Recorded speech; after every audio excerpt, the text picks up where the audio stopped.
Welcome, everybody. Thank you so much for coming today to hear me talk about my adventures on the way to creating justice in the world. Thank you so much.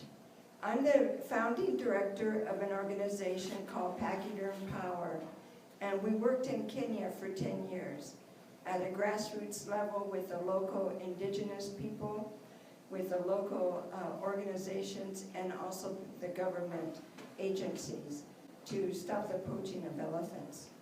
So, my adventure into doing justice began when I was 7. Can you see that picture? Yes. Really? When I was 7, my family moved to Mexico, and that began my education about the suffering and injustice of poverty. Because in Mexico, you're not really separated from the poor. So I got to be friends with a little girl who was my same age, who lived down the street from me in a barranca, I guess a ravine, like a ravine. And literally, her house was a piece of cardboard. They had a rope hanging between 2 trees and a piece of cardboard hanging over it, and the family lived underneath it. And we got to know each other because we'd see each other on the street, and she'd say hi and I'd say hi, and we'd start a conversation.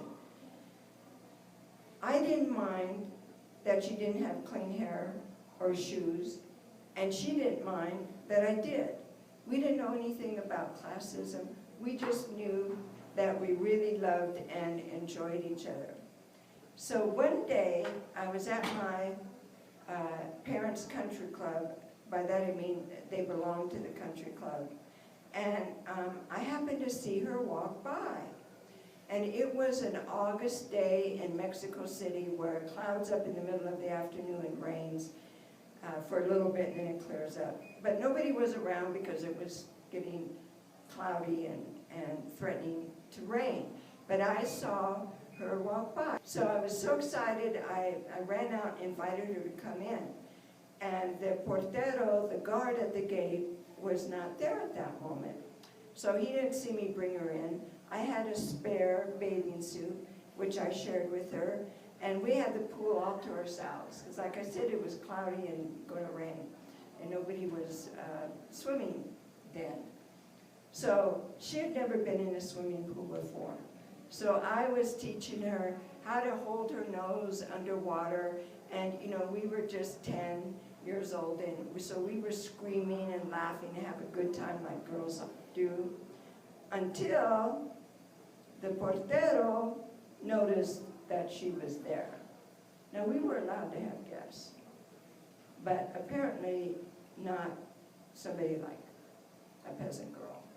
So the portero came over and verbally was abusing her, saying, "Who do you think you are?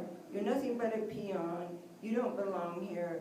Get out of there and don't ever come back." And I had never seen anything like that before. And it really broke my heart. I loved her very much as a friend. And I made a vow inside my heart that I would use my life to try to create a world where what I just saw would not exist. And I was 10 years old. So I'm going to share with you today some of the stories of how I've tried to live out that commitment, that vow that I made when I was 10. So one of the adventures I had was working in Guatemala with the indigenous people during the Civil War in Guatemala. Do you all remember about the Civil War in Guatemala? It was really a long war, actually 36 years. It was genocide against the Mayan population. So what I did when I heard about this, and the height of it was in the mid-80s, where the then president, whose name was Montt, M-O-N-T-T, he declared a reign of terror and genocide against the Mayans, who were 2/3 of the population. And during the Civil War, 40% of them were killed. So I joined an international organization called Peace Brigades International. And it was an international group that went around the world to places of the hot spots. So my task was to go there and be a human shield. And the people that we shielded were the local Mayan women who were active against the government to stop the genocide. And it was a great privilege for me to be able to use my stick-out like a sore thumb white appearance and my unearned white privilege and advantages to make it a little less likely that a Mayan activist woman would be murdered. And so this is a picture of one of the women that I was a shield for. It was against the law for Mayans, more than 3 Mayans, to meet together. And what would happen when women would go to morgues to try to find their husbands, their fathers, their sons who had been disappeared and murdered, they would meet each other. They'd run into each other again and again.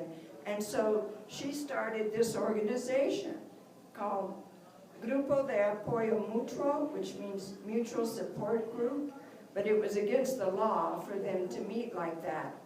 So the team that I was a member of, Peace Brigades, we lived in a home together, and this was our office space.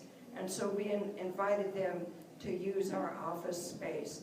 Of course, if they would have been found out, all of them plus us would have gone to jail.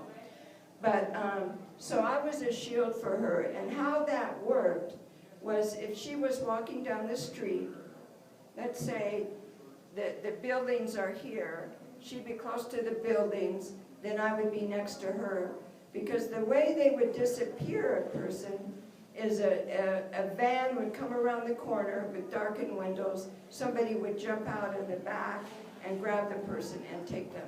So I would be there as a shield. Also, when she went into restaurants, I would sit at the front door to watch who came in and who went out. She had a 5-year-old daughter named Alejandra, who of course was at great risk because they could get to the mother through kidnapping the daughter. So I also would go to school with the daughter and sit at the entrance into the school like a beacon light. I'm here, I'm American, I'm watching. It was really effective.